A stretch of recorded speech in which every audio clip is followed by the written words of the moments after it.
But let's get started. And of course, we're excited and looking forward to how the Electoral Commission, under its new chair, will attack this first exercise of a national nature, a referendum to determine whether or not the people of certain areas of Ghana desire to see a new region created.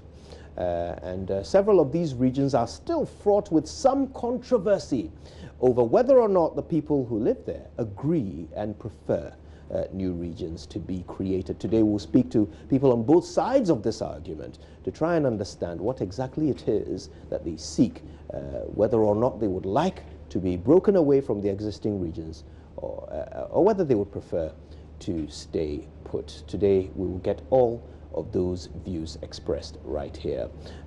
Also, we'll talk about the fortunes of Manchester United and whether or not they have succeeded in solving their problem after sacking Jose Mourinho. But allow me to serve you a sermon today. Turn with me to Mark chapter 3, verse 25.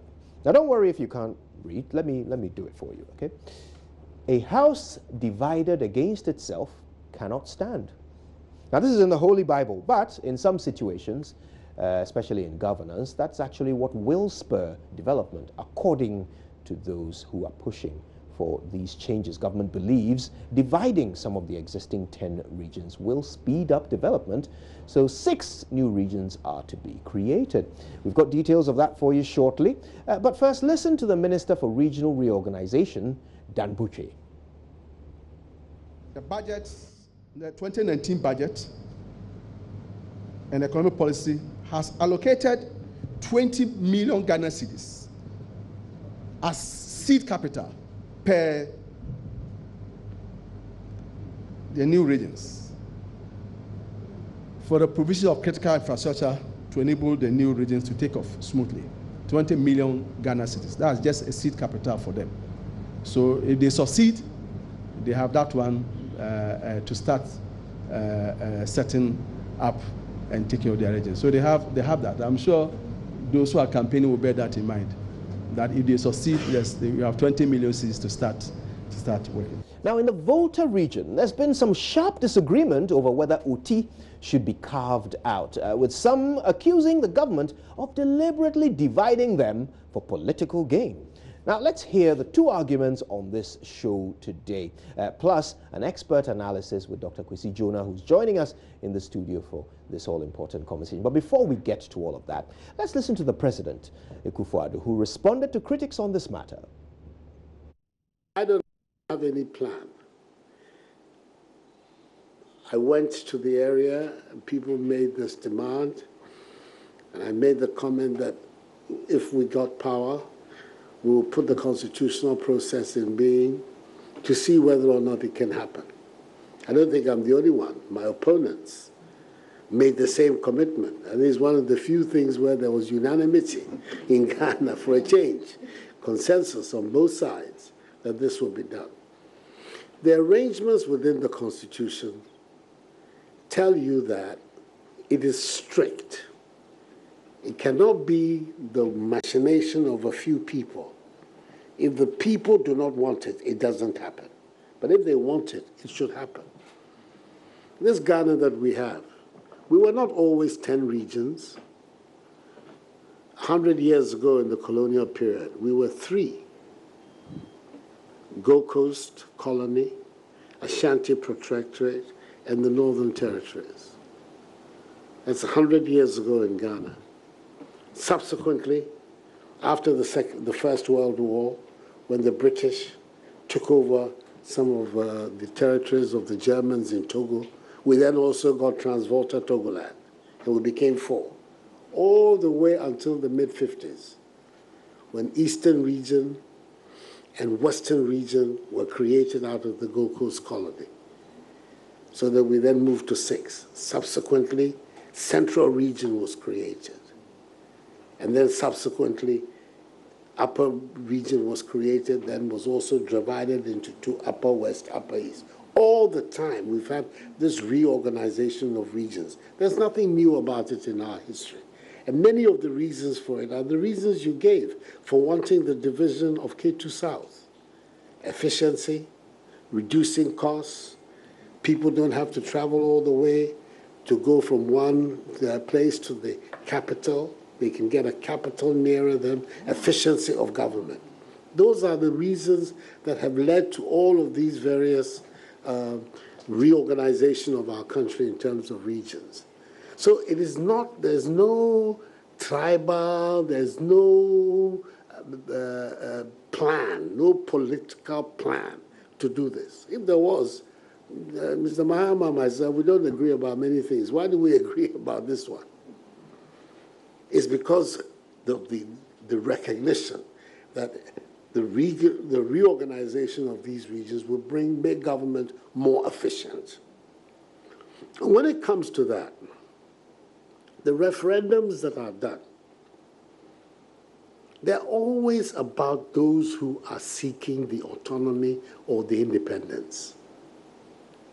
They're the ones who vote. So that was the president there, basically justifying government's decision to go ahead with this referendum to split the regions. But opposition continues to grow. Now, here are some Voltarians protesting the creation. Now, there are some chiefs and opinion leaders in the region. They've also been sharing their views on the proposal. Hearing that we are going to OT, so we asked. All chiefs met in 2007. There have been previous meetings to decide. So if there is any change, if there is any review of our position, we as chiefs could have been consulted. We could have been asked to come for a meeting again to review our stand. No such meeting was done.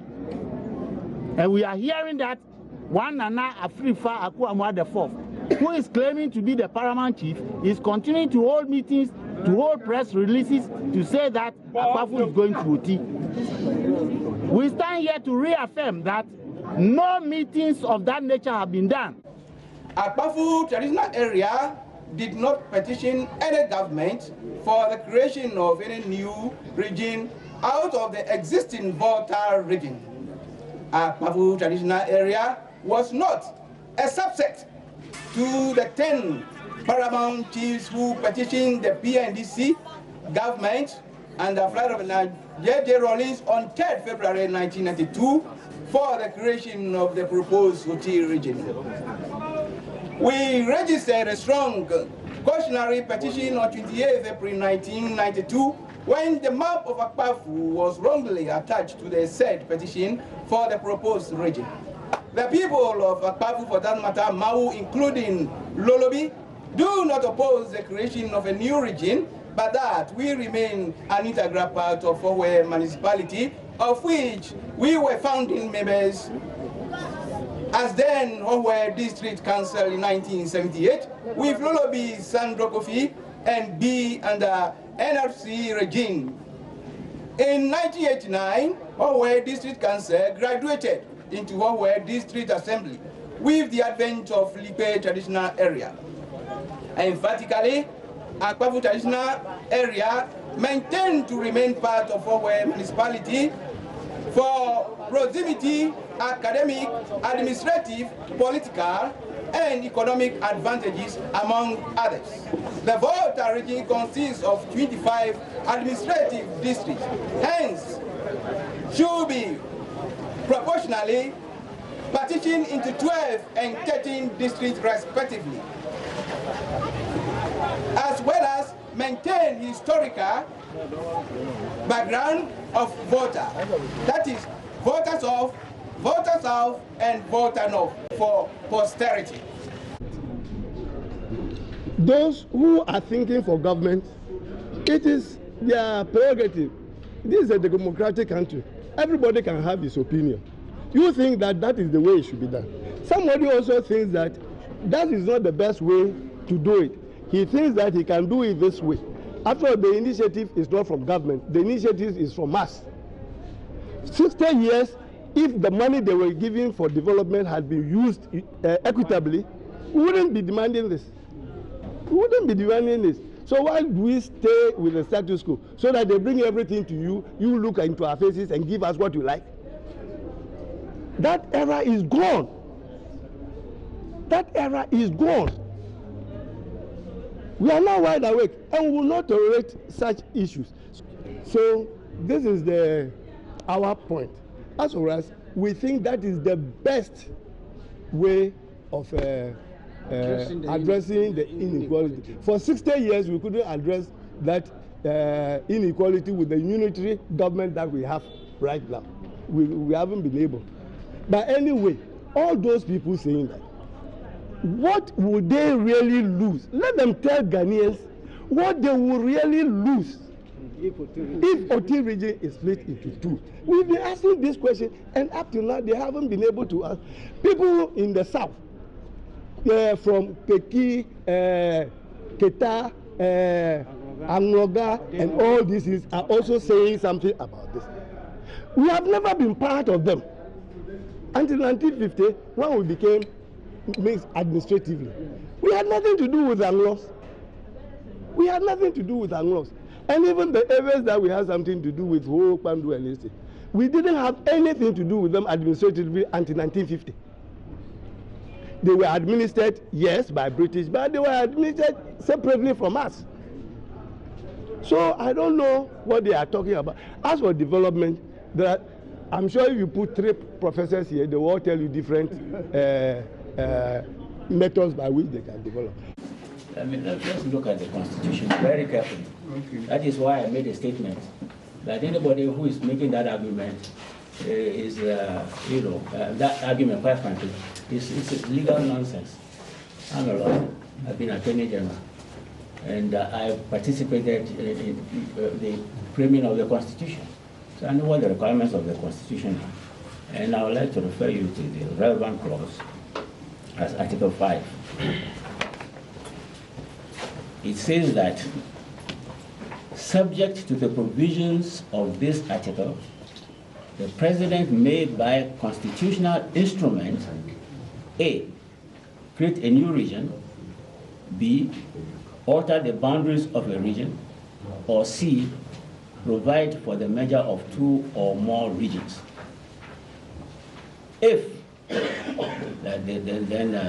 sub 2, if the President, upon the petition presented to him and on the advice of the Council of State, is satisfied that there is a substantial demand for the creation of a new region, the alteration of the boundaries of a region, whether or not the alteration involves the creation of a new region, or the merger of any or more regions, he shall, acting in accordance with the advice of the Council of State, appoint a commission of inquiry to inquire into the demand and to make recommendations on all the factors involved in the creation, alteration, or merger. And then clause 4, as of Article 5, says, where a commission of inquiry appointed under clause 2 or 3 of this article finds that there is the need and a substantial demand for the creation, alteration, or merger referred to in either of those clauses, it shall recommend to the President that a referendum be held, specifying, and this is very important, listen to this, specifying the issues to be determined by the referendum and the places where the referendum should be held. It's the Commission of Inquiry that specifies that. It's not even the President. It is within the jurisdiction of the Commission of Inquiry. So when the Commission, the Probate Commission has made this report, they have recommended that the referendum be held in only part of Volta Region, on only that part that will be affected by the creation of a new region. It is within their remit to do that. It's within their power. Even the President cannot alter that. And you will see that in clause 5. The President shall refer the recommendations to the Electoral Commission, and the referendum shall be held in a manner prescribed by the Electoral Commission. So, you know, in all these things, anybody sees a parochial agenda by the NPP government, it's ridiculous. The government really just acts more or less like a postmaster. you see. So the issues to be determined at the referendum, the areas to be covered by the referendum, are to be prescribed by the Commission of Inquiry. That is it. Now, the Commission of Inquiry has recommended that the referendum be held only in some parts of the Volta Region. And somebody says that he has a right also to take part in the referendum. Which right? Which part of the Constitution gives him that right? I don't. We respect Togo Akpede a lot, and it shouldn't give us an occasion to point out such fallacies. That's obvious. You should read the Constitution. Right, well, let's talk about it. And we're quite honored to have with us in the studio a number of guests to help us grapple with all the issues that have come up since this debate began, long before the election. Dr. Kwesi Jonah Sr. is a research fellow at Adjei. We also have with us Richard Adjei. He's a member of the Joint Consultative Committee of OT Movement. Mayor Agbleze is the president of the Anlo Youth Movement on the Ground campaign. Anlo Youth Movement, right? Okay. And I believe that there's been quite a lot of campaigning going on. We'll talk about that later. But first, before we dig into our conversation, by the way, good afternoon to you, gentlemen. Yes. Thank you Good afternoon. For your time with us. Now, before we get into it, I had the opportunity to speak to the newly appointed chair of the EC, Jean Mensah, just last week, and I asked her about preparation for this referendum. This is what she had to say. Talk about that. The referendum is upon us. Tell us how the preparations have gone and how the EC anticipates that it will all unfold on the day or days. I think it's going very well. Of course, we came in August and we had to quickly set in place the motion for the referendum, but thankfully we've been able to come through with the registration. We've had a fairly successful registration and process. We've also had an interesting and a successful exhibition process. Just 2 weeks ago, we opened up, the process that allowed, voters to transfer their votes, indigents and residents or citizens of, those affected areas to transfer their votes to the affected areas to enable them vote. So that has also gone on well. And as we speak, we are in the process of training, the officers who have been selected and appointed to oversee the various polling stations and the various polling centers. So training is underway and is going smoothly. We are also starting our publicity in earnest, starting on Sunday.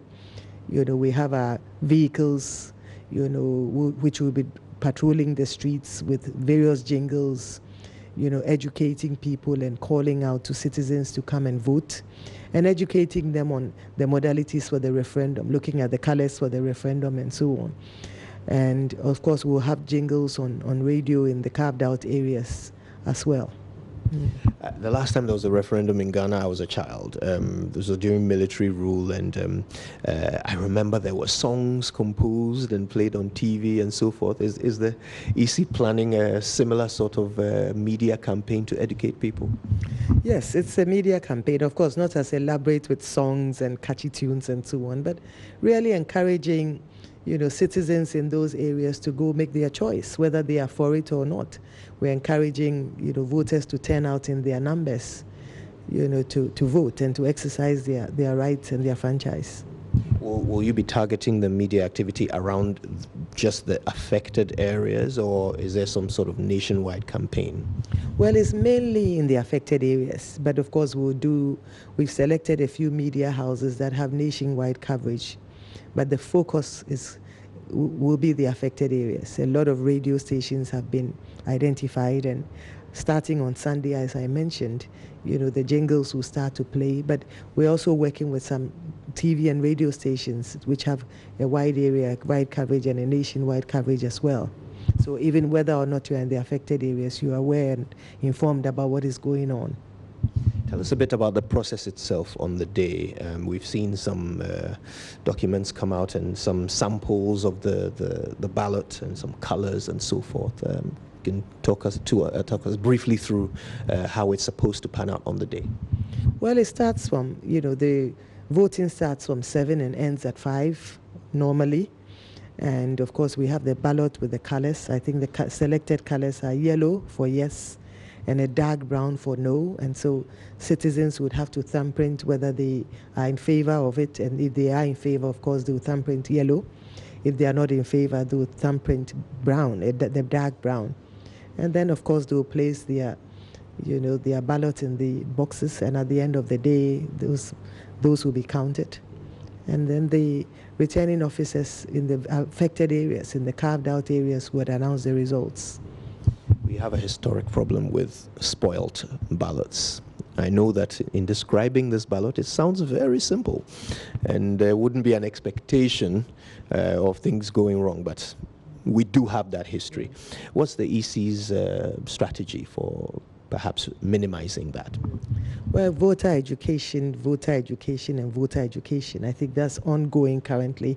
It's been going out for a long time now, at least for the last 2 months, a lot of voter education. What we've done differently is to nominate a number of our officers to go out into the field and serve as coordinators. And they will be working with the regional directors and the district electoral officers and intensifying the education. And over the last few weeks, they've been out in the field, in the market squares, in the churches, and the mosques, in public spaces, educating people on how to vote. And we have, of course, the flyers and the education materials that they use. So we are expecting that, we would have quite a success rate and, of, credible or acceptable ballots, and would minimize the rejected and spoiled ballots because of the efforts that we've put in and because of the intensive education that we're doing currently. So, all poised for action at the EC in a few days when the referendum will be held. But there's a lot to talk about. Our guest, Dr. Kwesi Jonah, Mr. Richard Adjei, and Mayor Agbleze are here to share. Now, of course, Dr. Jonah needs no introduction. Friend of the JoyNews. JoyNews, we've had you a few times. It's been a while, though, I must say. It's been a while since we had you. But I'm starting to surmise that our two other guests, Mr. Richard Adjei and Mayor Agbleze, actually sit on opposing sides of the debate about whether or not we ought to even go through this exercise. So, Mayor, I'm guessing you're not for it? No, absolutely. Okay. And Richard Adjei is for it? Okay. In that case, I'll start with Dr. Jonah. Okay. and we've just heard about the preparations. Yeah. This is going to be the first exercise of a national nature that Jean Mensah oversees at the EC. You've heard about their preparations. Are there any blind spots that you foresee, or do they seem to have it all under control? You asked a question about spoiled ballots. Yes. Spoiled ballots are not a problem. When you spoil your ballot, you get another ballot. It is rejected ballots which is a problem. If you are given the ECU with a ballot paper and for some strange reason you either tear it or thumbprint the wrong side or something, the ballot is already spoiled. If you take it back, they'll give you a new one. It is rejected ballots that constitute a problem every election. Secondly, we get a lot of rejected ballots when the options on the ballot are so many. So, for example, if you have 5, 6, 7 presidential candidates, you are likely to end up with so many rejected ballots. But if you have only 2, very few rejected ballots. In this case, there are only 2 issues, yes or no. My simple answer to that question is that in this circumstance, the fear of recording rejected ballots will be very minimal. Okay, but the EC claims preparations are on track. Actually, it is only those people who live in the area who will be able to tell whether the EC has made adequate preparations. The information I have is from the EC. Just like you, I also inquire from them, and they say that everything is on track.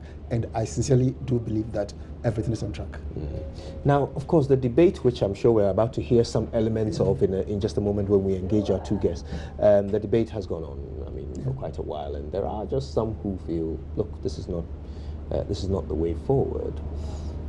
But the reason given, first of all, by those who are petitioning, and secondly, by government that wants to see the process carried out, is that this will improve administrative cover, you know, for the people of Ghana.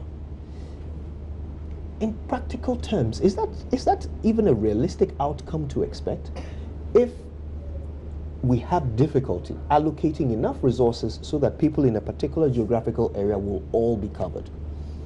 And we say we're going to split the geographical area into two so that there will be a need for basically twice, you know, double the provisions of infrastructure and so forth. If we're failing with the requirement of one set of infrastructural provision, why do we think we'll do better when we require two to cover the same geographical area? You have to look at the issue this way. From your perspective, the government is arguing that if we create these new regions, there will be development. Actually, it is not just the physical infrastructure, but access to services in the capital, access to services in the regional capital. So, for example, I come from the Western region, so maybe I can use that. In the Western region, I don't come from the area where the new region is being created. I come from the South. The problem the people in the northern part of the regions, if you also Adjei and so on and so forth, face is that they find it very difficult to access services in the regional capitals like Adjei. And so you realize that the people living in that part of the region, they prefer to go to Kumasi to do a lot of things, shopping and so on and so forth. Now, when you create a new region, this problem will be minimized. You may not be able to create all the infrastructure, but there are some services you need to go to this regional office of the Social Security. Now, you don't have to come from Adjei to Sekedi because the regional office will be very close to your doorstep. You can access. So, access to services. In fact, infrastructure development is part of it, but what the point I am making is that access to services in the regional capital has always been a problem for people who live so far away. You know, the second point I want to make is that the government says develop will bring development and so on and so forth. The two conditions stated is one, a need. The people living in the area, do they themselves, do they feel the need for a region? And the second condition is that a substantial demand. Now, the need, what's the difference between the need and substantial demand? The need is, I feel that the road network here is not good. I feel that the regional hospital is not so close to me. I feel that that's the need. But the substantial demand is when the people actually go on to petition. That because of this need, now you want a region. And that is basically, it is on the basis of these two considerations that the Commission made its recommendation. Right. Now, I'll talk to you a bit more about possible outcomes of this referendum in a moment, but let's engage our two other guests. And if you don't mind, Mayor, I'll start with you, because this process has gone on for quite a while in the face of your opposition. Why would it be such a bad thing, you know, for a new region to be created? What exactly do the people of that, what will change for the people of that region negatively? You see, my brother here, Doctor, has already answered the questions. If we are talking about access to services, the capital of Ghana is not located in the centroid of the country. The capital of Ghana is sited right on the coast. Somebody from Boku, Laura, would have to come to Accra if he needs the capital services. So if we want to talk about equity of access, what we need to do is to correct that first. But if you want to talk about regional services, the regional services are not capital services. What I want to say is that if somebody will want to come to a Supreme Court, we will not have a Supreme Court in all the regions. There are high courts. If you want to talk about that superlative medical service, we can't afford to have all that in other regions. But you can have a superlative medical service in the capital. So if people need service and they need that capital service, then we must be talking about the capital of Accra. It has to be central. If we do that and Ghanaians appreciate that, then we can see that once we have done this for the entire region by way of the capital city, then we can do for the region, because then you are made sense to a lot of people. What do you say about those who we see videos, you know, of people who have to cross rivers and travel tens of kilometers just to get to a hospital, mothers who are dying and losing their children because they're just a little too far from the district, even in some cases it's even a district hospital that they're too far from, much more the regional referral centers. So, I mean, can you honestly say for mothers like that, that if you bring these facilities closer to them, they won't benefit? Let me answer that for you. Doctor again has already answered that question. The people in that up corner of Western region chose to go to Kumasi. You don't need to belong to Volta Region to go to Volta Regional Hospital. You don't need to belong to Greater Accra to go to Greater Accra Regional Hospital. But does it not put stress on, you know, Kumasi? One moment. What I want to say is that if it's medical services you want to access, if you're in the corner of Northern Region and you think that Bolgatanga is far closer to you, if you go to access medical services, they will not ask you if you come from Townley, why do you have to come here? That is not the situation on the ground.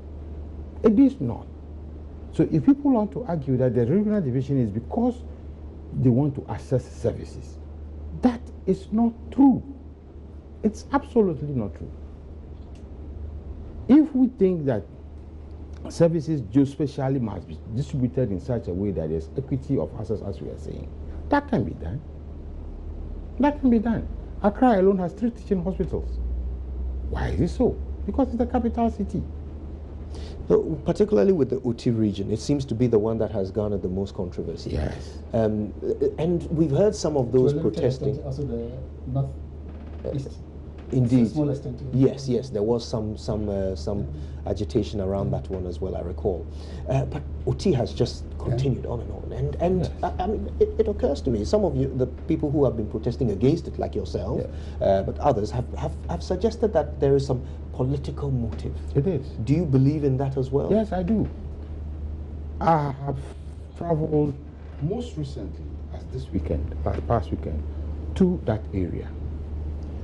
The area of road, which is a government of the people, is less than 30 kilometers.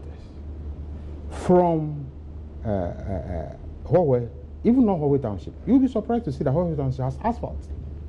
Immediately beyond Huawei, to Jasikan, where you have craters that over 10 articulators. Craters that over 10 articulators. It's less than 30 kilometers. And I don't see why government cannot just go, use a bulldozer in one day, level this place and put laterite on it. Laterite on it. It will cost us less than 1 million Ghana cedis. That is the fact. But government wants to maintain the road in the state in which is overturning articulated tracks just to make a political point. Forgive me, how does this connect to the creation of a new region? Because you hear the people who say they want a development. They are neglected because they don't have a region. Well, they do. They are part of the Volta region. Exactly. You understand?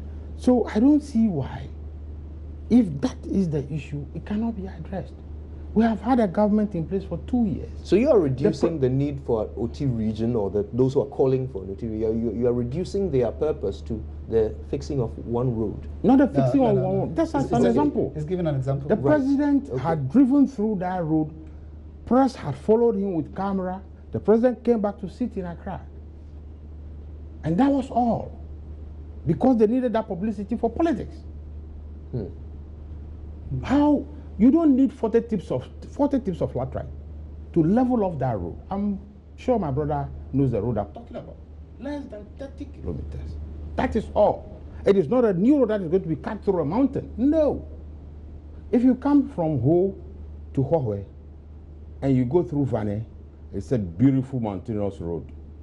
Everybody who is an engineer goes through that road, he will applaud the contractor who did it, though it is a dangerous road. But it was done.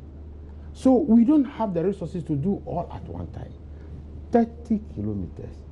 And unfortunately or fortunately, that is the part of the road that is the easiest to do.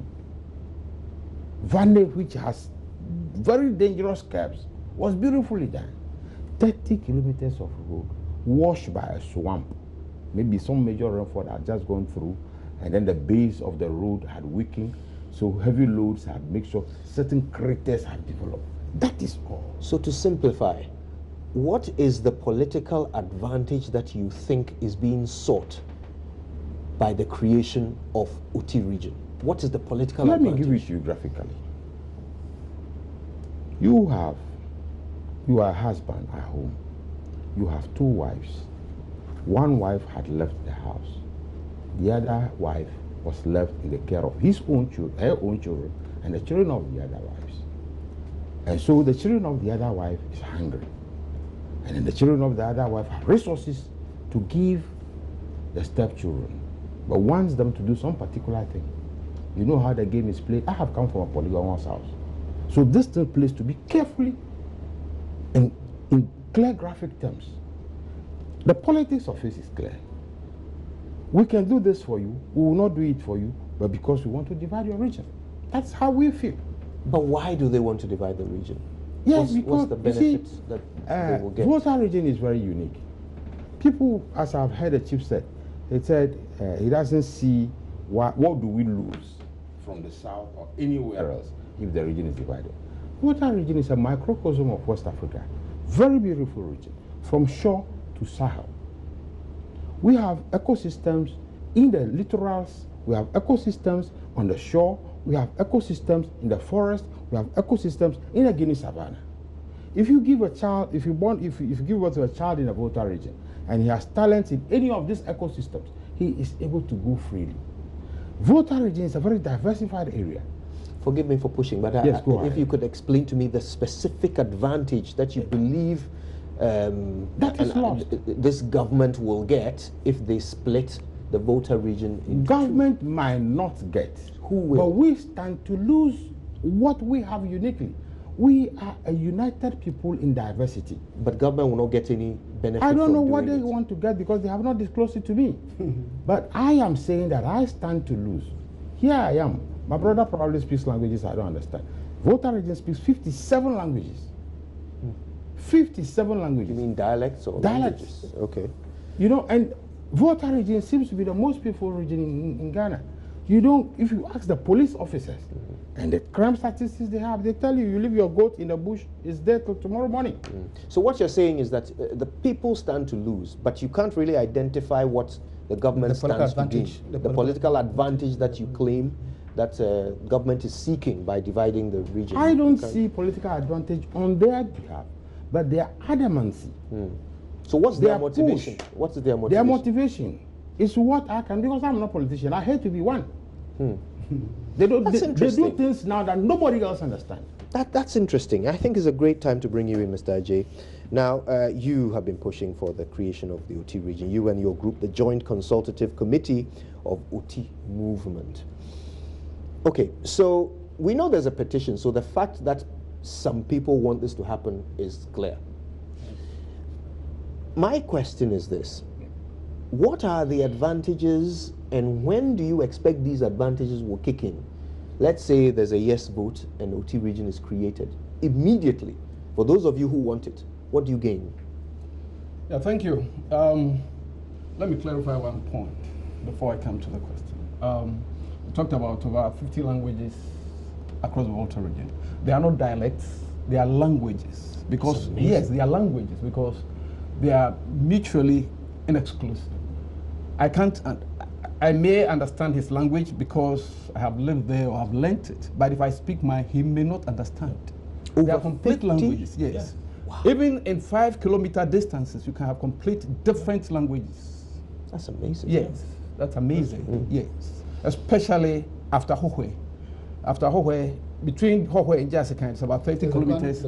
Yeah, but you can have about 4 or 5 languages before you get to even KJB. That's amazing. Yeah. So we have languages and not dialects. If you take Ewe, you can have dialects of the Ewe. If Ewe is just one of these 50 languages. One of these many languages. You can have dialects spoken a little differently, but mutually intelligible. They can understand themselves. If you go from Piki to Ho to Anglon, yes, they can understand themselves to some extent. It's a beautifully diverse region. So thank you for that. Yes, like you said, our petition is clear. It is an issue of development. It's an issue of development. And equity comes into play here. Equity comes into play here. We didn't just stand up yesterday to say that we needed a new region. It's been about 40, 50 years that we started making this petition for a new region because of what we expect to benefit from the creation of the new region. You see, Volta Region, yes, it's talked about the uniqueness, but the new region will not change the ecosystem. A new region will not, it's just administrative arrangement. That is how we see it. And immediately, we are looking at development pushing up north from the center. It is not for any reason that the government sitting in Accra will want to devolve services to the regions and from the regions to the districts. So if we are looking at a new region for the Volta region, we are expecting that some regional allocations will be made directly from from Accra. Ho has its regional allocation. The regional capital in the Oti area will also have its allocation. Already, government is willing to push about 20 million Ghana cedis, seed money, to a new region. And that is something enough. If we're sitting down not asking for a region, what will happen? We didn't benefit from that kind of money. You know, he was talking about road. But what exactly do you think that money will be spent on, this seed money? Infrastructure. Right. Yeah, to provide more services to the people. It will create employment opportunities for the people. It will lift up certain aspects of their life, especially. This is an interesting point because, I mean, I know we are so focused on Uti, but of course there are 5 other regions that will be created. And this point you're making about the 20 million cedi seed money is important. These are different geographical areas. $4.5 million. Yeah. I mean, it's less than $5 million. But these are 6 different geographical areas. Some have a certain amount of infrastructure already, and those amounts will differ from one area to the other. But the government is going to give each of you 20 million cedis. What? How was that figure even arrived at? And I would love to hear from you as well, Dr. Jonah, if perhaps you've had the opportunity to see. There's absolutely no magic about it. I think this is what they can afford for the time being. Right. For the time being, because the truth of the matter is that Wa, which is the capital of Upper West Region, and Upper West Region was created 35 years ago.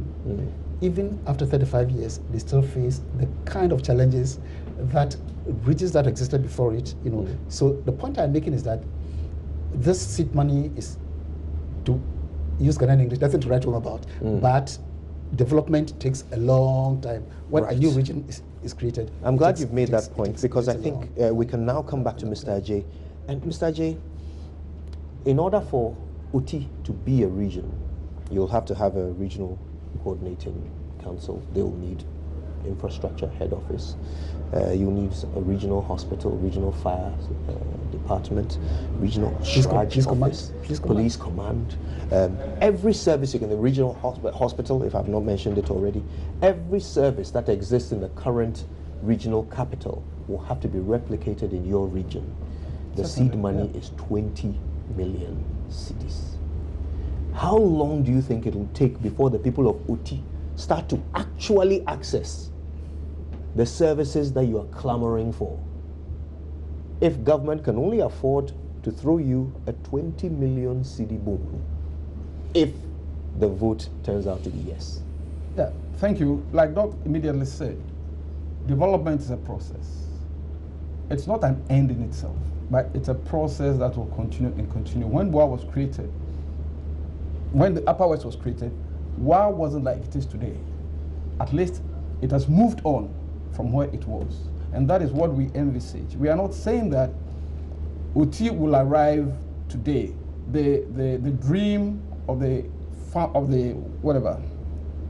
fathers and forefathers who have fought for this will be realized immediately President assents to the creation of Oti. No, it's a journey we are beginning, and we are looking forward to getting more developed. You see, one thing is that people are asking, all this money we are using for the campaign and all that, why don't they put it into some infrastructure development? You see, my point is that, or our point is that, we have used certain structures that haven't helped us over the years, over 40, 50 years.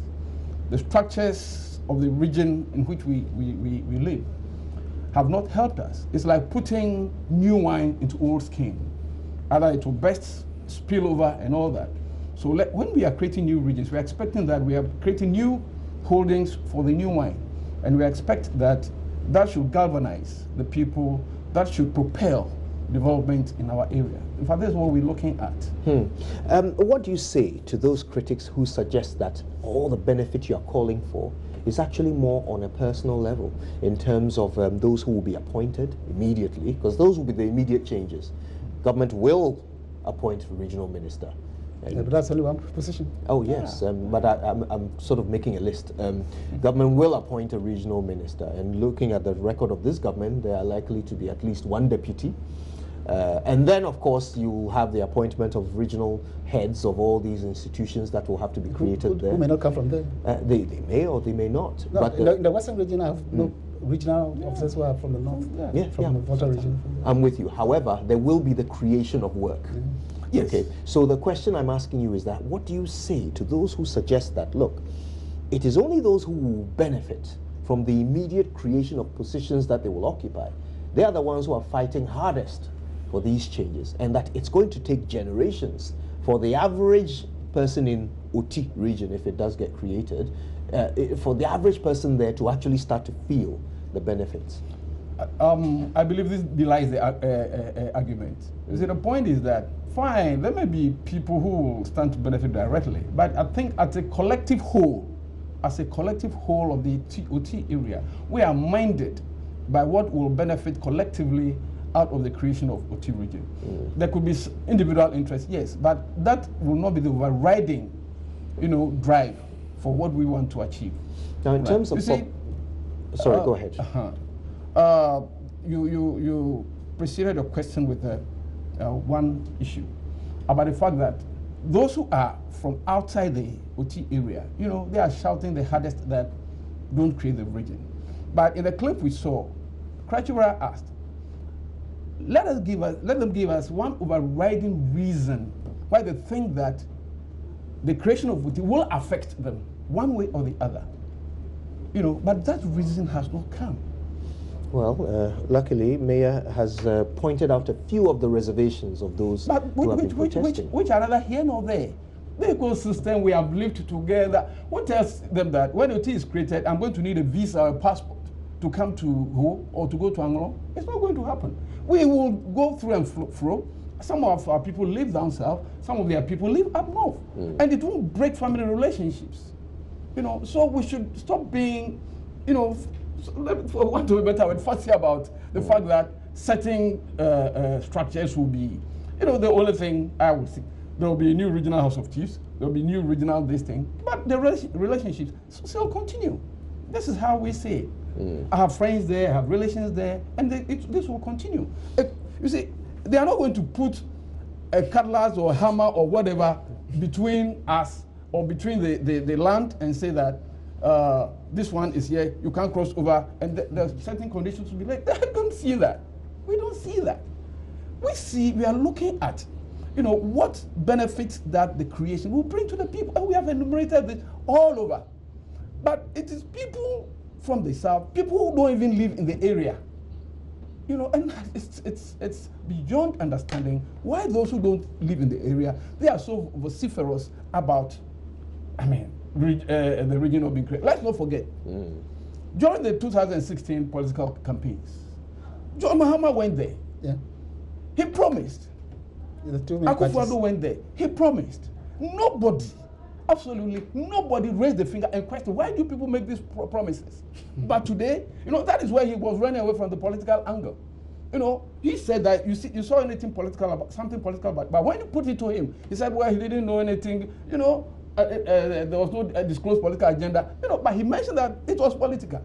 But these two political leaders made the statement. So why is politics being read into this thing at this time? Why indeed? Okay, now we put out a poll on social media. We wanted to know what perhaps a microcosm of Ghanaians think about the creation of the OT region. So we asked... The OT region? OT region, yes. So we asked specifically, should OT region be carved out of the Volta region? Now the poll has been running for quite a while. 1.6 thousand people have voted. And at the moment, the results stand 1,600 people. Okay. Yes, 1.6 thousand. 1,600 people. 54% of them voted yes. 46% of them voted no. Let's be very clear that this is too small a sample size to be scientific. But of course, and also it was probably online. Yes, it's online. So we really wanted to test the pulse of, you know, a certain demographic, if you will. And this is what we got: 54% yes, 46% no. And there are a few comments underneath the poll that we can share just to see what people were thinking as they put up their answers. And Nicholas Kolande says, I'm only waiting for 27th and I will answer your question then. I guess Nicholas is ready to vote in the referendum. Gaba Justice says, you should go and divide Ashanti region. Oh, interesting. Yao Douglas says, double no, they should go and divide Ashanti region, period. Tony Gameli Anthony says, I really don't understand this whole issue of dividing the Volta region to make way for development or whatever the reason they're giving. Volta North has well been represented in Parliament with MPs to help lobby for development to that side of the region. Maybe they've been very lazy, hence the reason that side is left in terms of development. But to talk of development, how developed is the southern part? There are no significant developments coming to our region. Our chiefs and other stakeholders should wake up and stop this division of our region. Division is not development. They raise this interesting question about MPs, and I think we always strive to remind Ghanaians that the MP's core job is not actually to develop their constituency. It's to make laws on behalf of their constituents, although more often than not, they are making laws in representation of their political parties. Okay, Mandi Asanam says, what else is left for the Volta region to lose after parts taken from Eastern and Afram plains? And there are several more. You can go to our Facebook page, JoyNews on TV, and read more of what is being shared there. But I think that gives us good food for our final comments, our concluding comments. And I'll save you for last if you don't mind, Doc. No problem. And I'll come to you, Mayor. Yes, sir. So, final comments on this. Going forward, really, it would appear that in whatever your objection is, your time is out. Yeah, sure. They've gone through the legal processes, and now there will be a referendum. Yeah, sure. Your only hope is that there won't be enough yes votes, right? Yeah. So what would you be seeking to say to the people of your area with the aim of achieving your goal at the end of this process? Yeah. You see, here I'm unable to define clearly what the political incentives are for the political players. But you know, there is in economics what is called a carrot and stick. Government is supposed to be a neutral arbiter in this referendum. But here comes government to $20 million dangling. If you vote yes, you get 20 million. And my friend here has a record that, you know, 20 million Ghana cedis is more than enough to solve the road I have seen, to solve the problem of the road I have seen. 20 million Ghana cedis is more than enough to produce potable water for the most deprived communities instantly. not after a referendum. And now, listen to this part. So if the no vote wins, the Volta Region gets to lose 20 million Ghana cedis. That is heartbreaking. If they have 20 million cedis on the budget, must that come after a vote? I am only asking all Ghanaians, go there and vote no. It's the most credible, the most reassuring thing to do. There is no economic theory that has said that the backward bending supply curves have turned the opposite way. There is no theory in economics that has said that things that you do and get benefits from have changed the way the books have been written. Not at all. This is politics I cannot understand.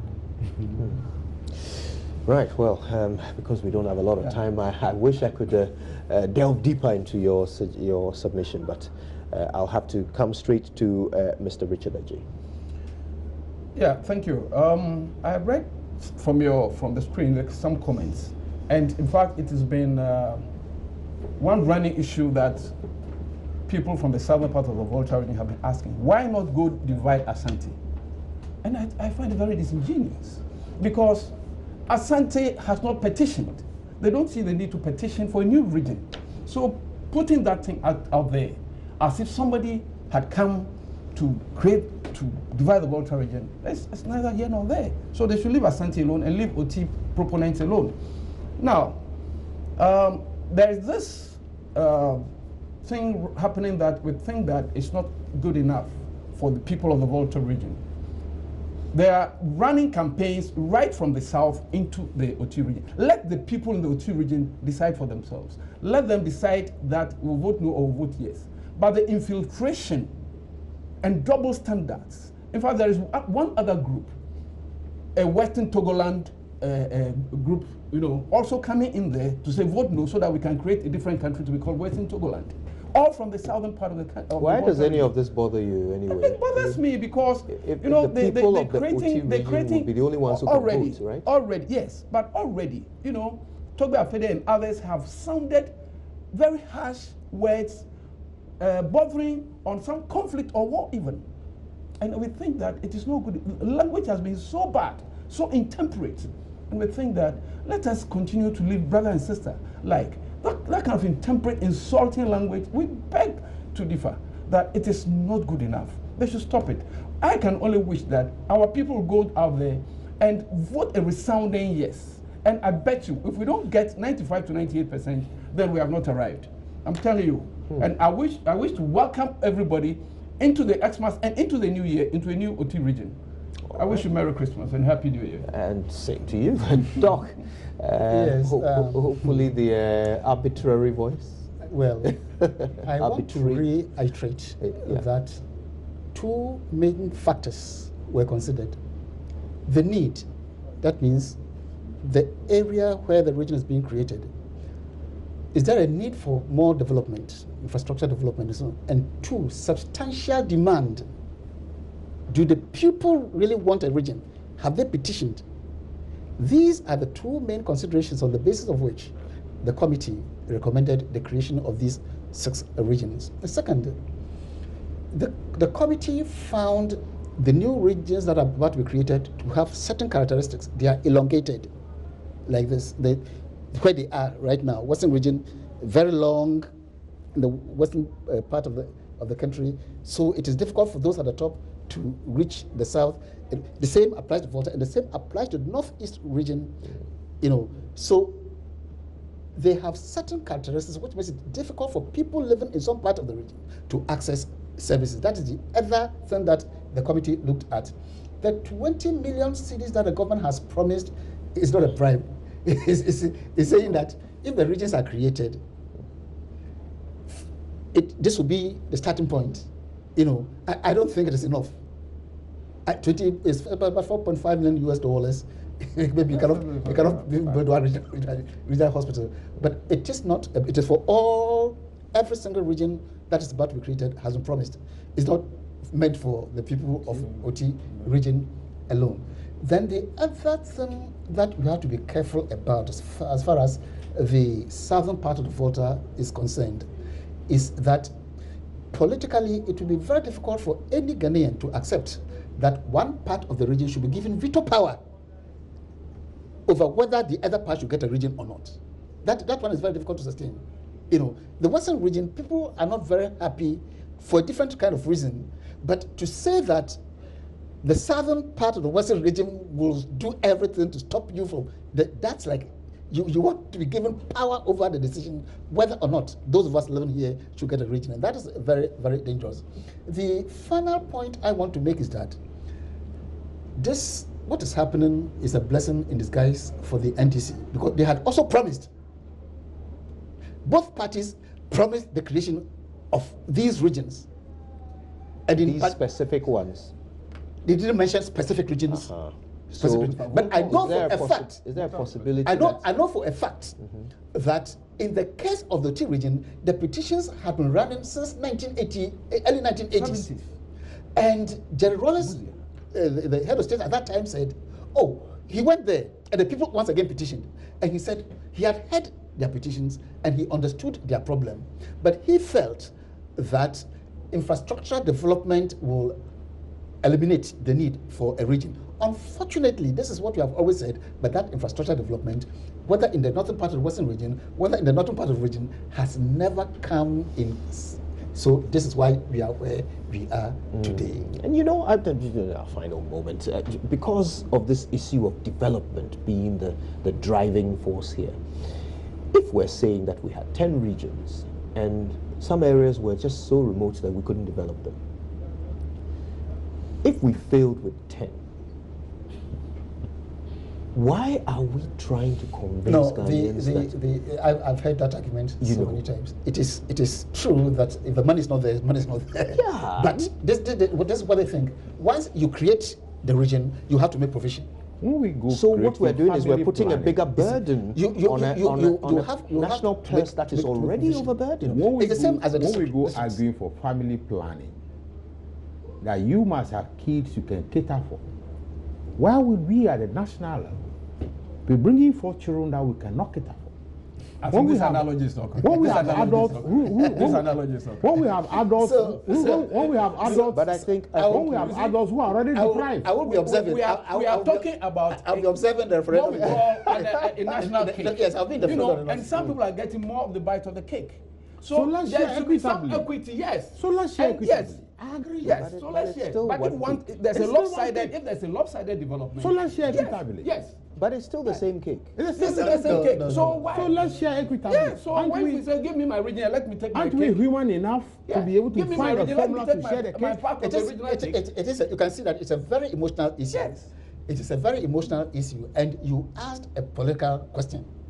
You know that politically, what does the Volta region, the present Volta region, stand to lose? I think, listening to all the arguments, somehow some people think that the political significance of the region as a people who have been voting the same way, that may somehow be undermined. The whole of the Volta region is very pro-NDC. There are no two ways about it. Whether you are in the north, whether you are in the south, they all vote NDC.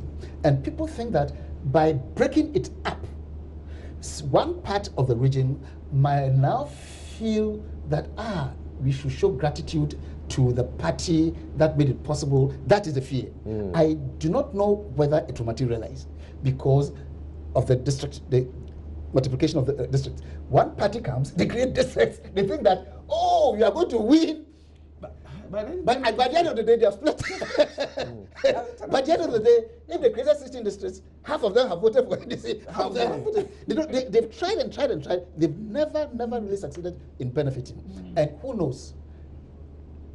OT region may be created, but this may not automatically translate into more votes for the NDC. There's one way to find out exactly who is right, and that will be on the 27th, when we witness this referendum. It's the first in 26 years.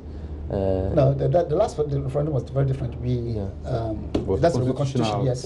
But it's still the first referendum in 26 years. You're right. Very different subject matter. In fact, and even there was the structure. it wasn't so emotional. Nobody, Indeed. no one was Indeed. But this one is very emotional Yes, because yes. historical and other relations are concerned. Well, we'll see how it all unfolds on the 27th. Of course, blow by blow, we'll bring it all to you right here on the Joy News channel. But conversations continue right here on The Pulse. Stay exactly where you are. We're back after these. By the way, thank you, gentlemen. Thank you very much. Thank you. Thank you.